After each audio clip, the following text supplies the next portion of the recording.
سلام، یه هفته دیگه میزبان نگاه زیباتون هستیم از سینما بکس. درود پایان، با شما هستیم با یه قسمت دیگه از کانال یوتیوب سینما بکس.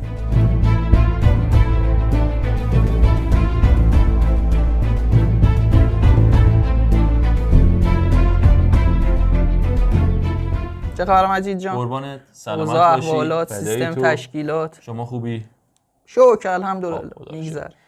این هفته میخوایم راجع به فیلم بسیار زیبا و حقایق پنهان پشت فیلم شاینینگ با هم صحبت بکنیم. پس از جاتون تکون نخورید.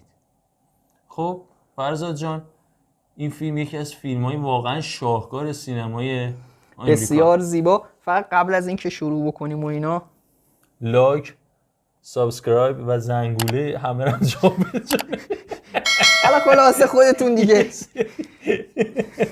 یه سری زنگوله‌ای بزنید. آره اونا رو خلاصه بزنید دیگه. حالا ما اگه دقت نمی‌کنیم. خب حالا اگر بخوایم اول راجع به فیلم صحبت بکنیم، بهتری که یه خلاصه شالوده‌ای از آقای دکتر مردانی بشنویم تا وارد حقایق پنهان این فیلم بشیم. عرض شود به خدمت شما که من به صورت خیلی خلاصه میگم، چون واقعا این فیلم اصلا نمیخوام اسپویلش بکنم، چون واقعا باید هر انسانی بشینه یه بار این فیلمو ببینه. البته من یه چیزی بگم، این فیلم اولش دارم میگم چون ما مجبوریم حقایقو بگیم، واقعا خطر اسپویل وجود داره دیگه، یعنی چاره ای نیست دیگه. باید ببینید این فیلمو، بعداً بیاد این کلیپو ببینید، چون واقعا چاره ای نیست اگر ما بخوایم حقایقو بگیم. البته قبلش هم ببینن خیلی کمک میکنه به این که عمیق‌تر فیلمو متوجه بشیم، ولی علاوه حالا که ما سعی میکنیم که تا اونجا که میشه اسپویلش نکنیم. آقای جک نیکلسون یه نویسنده است، یه هتلیه وسط کوهستان. اعلام میکنه که آقا 6 ماه پاییز و زمستونو ما میخوایم که یه خانواده بیاد اسکان پیدا بکنه توی این هتل و به خاطر خطر یخزدگی مخازن و لوله ها و اینا حواسش به هتل باشه و از وسایل گرمایشی هتل استفاده بکنه که دچار آسیب این هتل نشه. پس چیکار میکنه؟ جک نیکلسون و زنش و بچهش میرن تو این هتل که اقامت بکنند و این قضیه رو انجام بدن. جک نیکلسون به نویسندگیش ادامه بده و خودشون هم یه پولی از قبل همین اسکان پیدا کردن تو این هتل، مواظبت از این هتل به دست بیارن. حالا پیرو اسکان اینا تو این هتل یه سری اتفاقاتی میفته که کوبریک ترکونده، واقعا ترکونده. یعنی واقعا این فیلم جز از یک ذهن داغون و نابغه بر نمیاد که OCD وسواس جبری بسیار وحشتناک داره. حالا توی ادامه این کلیپ راجع به صحبت میکنیم که این OCD که داریم میگیم راجع به کدوم قسمت ها هستش. خب فرزاد جان، بهتر از اول فیلم بخوایم شروع بکنیم، راجع به خود شخصیت جک نیکلسونه که همونطوری که اول فیلم داره شروع میشه این فیلم، جک نیکلسون از یک جاده پرپیچ و خمی داره عبور میکنه. این پیچ و خم رو ما توی فیلم چندین بار خواهیم دید. میخواد چی بگه؟ میخواد بگه که ما وارد ذهن جک نیکلسون میخوایم بشیم. کوبریک همیشه یه جمله داره و اونم اینه: وقتی یک نفر وارد توهم میشه و توهم میزنه، یعنی اون چیزی رو که میبینه ساخته ذهن خودش هست، دیگه به جزئیات توجه نمیکنه. این جمله کوبریکو باید تا آخر فیلم یادمون باشه. خب دکتر جان، شما اگر نکته‌ای داری، چون این فیلم اول که من یه اجازه ازت میخوام که این یکم طولانی خواهد شد، حالا یا باید به من اجازه بدی که همه نکاتو بگیم یا توی چند تا کلیپ چیکار بکنیم، تقسیمش بکنیم که بچه‌هام خسته نشن و بتونیم هفته‌های بعدی یا حالا توی موقعیت بهتری اون کلیپ ها رو هم بذاریم. من به نظرم چون فیلم بسیار بسیار مهمیه، اگه ما بخوایم همش رو توی مثلا 30 دقیقه بذاریم توی یوتیوب، شاید واسه تکدر خاطر بشه وسطش یه عده‌ای مثلا رهاش بکنن، خسته بشن. توی چند تا کلیپ بذاریم فکر کنم بیشتر حق مطلب رو ادا بکنه. دقیقاً، بسیار هم عالی.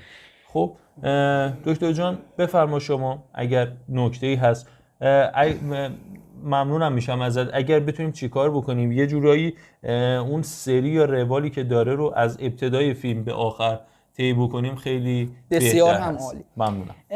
منباب فرمایش مجید جان، تو اون قضیه‌ای که داره از اون جاده پرپیچ و خم رد میشه جک نیکلسون، اگه دقت بکنید سایه این اتفاقات وحشتناک مثل یک عقابی میمونه که داره با تیزبینی جک نیکلسون رو تو این جاده دنبال میکنه و میگه من یقه تو رو بالاخره میگیرم و تحت نظر داره جک نیکلسون. خب جک نیکلسون میاد توی هتل،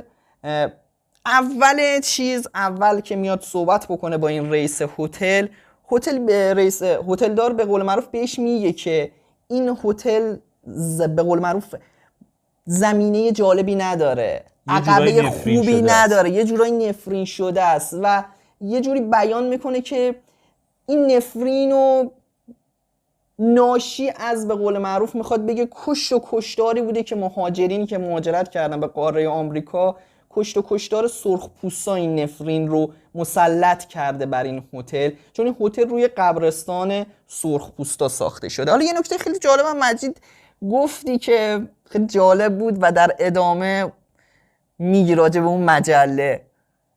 اونو که آره اونو باید کامل راجبش صحبت بکنیم ان حالا همین الان یه اشاره بکنیم که در ادامه یه فلش بک بزنیم بهش به قول معروف. بله تو ابتدای فیلم خیلی جالبه که جک نیکلسون نشسته تا خانواده‌اش بیان و اون هتل رو در اختیار بگیره.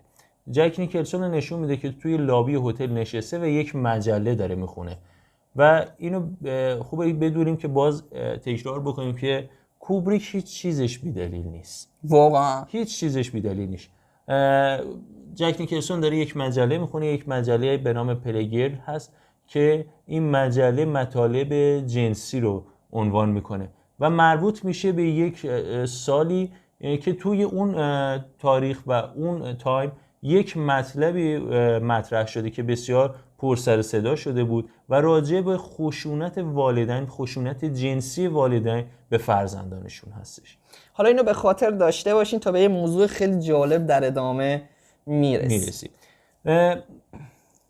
ببینید اگر حالا ما بخوایم باز چیز بکنیم، حالا میگم نمیخوایم خیلی چون واقعا زمان کلیپ خیلی طولانی میشه ولی آدم چیکار کنه، آدم دلش نمیاد نگه آره واقعا. یعنی اونجایی که شما میبینید که جک نیکلسون وارد هتل میشه و با مسئول اونجا یا رئیس اونجا میخواد صحبت بکنه، رئیس اونجا که خیلی فرزاد جانم این نکته رو به من گفتش، خیلی شبیه جان اف کندی دقیقاً. یعنی میخواد یه جورایی بگه که این هتل در واقع خود نماد کشور آمریکاست و اینو میاد چجوری نشون میده.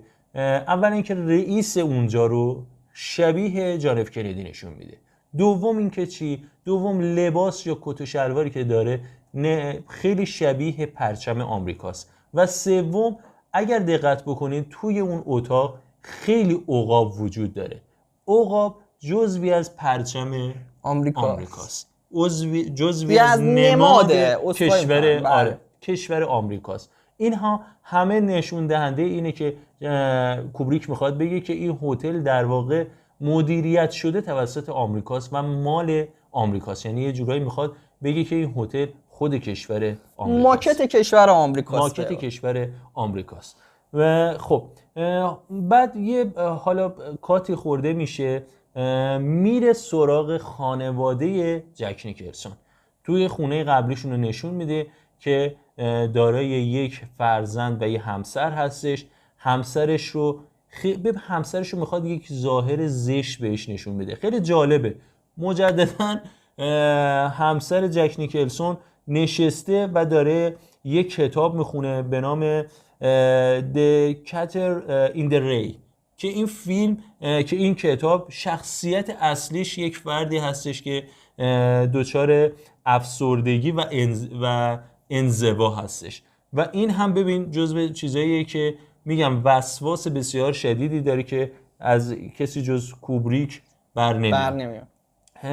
نشون میده شخصیت دنی رو که دنی به خاطر اون استعدادی که داره و ما در ادامه این رو توضیح میدیم، به خاطر این استعدادی که داره وقایع آینده رو میتونه ببینه. این وقایع آینده رو به واسطه اون توانایی ذهنی که داره بهش الهام میشه و دوچار یک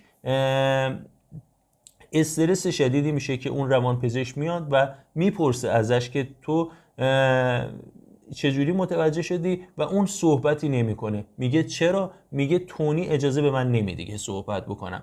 از همین جای فیلم نشون میده که دنی یک شخصیت بیمارگونه داره که میشه گفت این شخصیت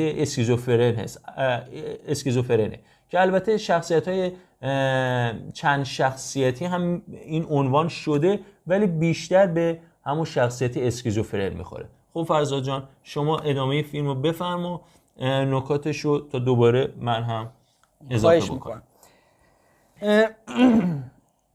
باز از دقت نظر و وسواس حیرت آور استنلی کوبریک اگه بخوایم بگیم، تو اون قسمتی که جک نیکلسون میره با هتل دار صحبت میکنه، کروات جک نیکلسون دقیقاً روش اگه زوم بکنید دقیقاً مشابه اون مازیه که میرن توش این مادر و بچه میرن توش بازی میکننده. یعنی میخواد بگه این یه به قول معروف پیشبینی و پیشگویی بکنه راجع به بحران و سردرگمی که در آینده اینا قراره تحملش بکنه و واسهشون پیش میاد. یه نکته خیلی جالب، نکته دیگه هم که میبینید زوم میشه روی ماز که خانم جک نیکلسون و پسرش دنی دارن توی اون بازی میکنن و تو اون مازه گم و گور شده، همینطور دارن دنبال راه فرار میگردن. به عبارتی داره میگه که در ذهن دهشتناک و به قول معروف گمگشته و گمراه جک نیکلسون گم شدن اینا و دارن سرگشته و گمراه دارن همینطور میچرخن، به عبارت اسیر شدن در ذهن جک نیکلسون با این مازی که داره استنلی کوبریک نشون میده. دقیقاً، یعنی در واقع ما رو داره وارد ذهن آشفته این فرد میکنه که ما و چرا ژانرش هم ترسناکه که ما چه کار میکنیم؟ ما اذیت میشیم از ذهن بیمارگونه جک نیکلسون هایی که در طول تاریخ وجود داره. آفرین، و واسه همه تصمیم میگرفت. دقیقاً. حالا خیلی جالبه این فیلم چند تا لایه داره و لایه اولش که همون لایه هستش که خلاصه فیلم ما خدمتون عرض کردیم و بهش اشاره هم کردیم.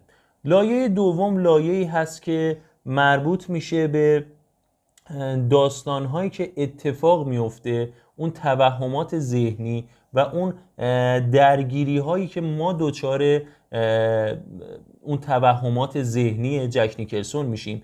و لایه سوم همون نمادهایی هست که داخل این فیلم ما بهش اشاره خواهیم کرد. اما بیایم برگردیم به شروع فیلم و اسم فیلم. اسم فیلم اسمش شاینینگ یا درخشش هست که توی قسمتی از فیلم میاد توضیح میده که شاینینگ یعنی چی. اگر دقت بکنید اون سرایدار سیاه‌پوست میاد به بچه میگه که تو هم همچین قابلیتی رو داری.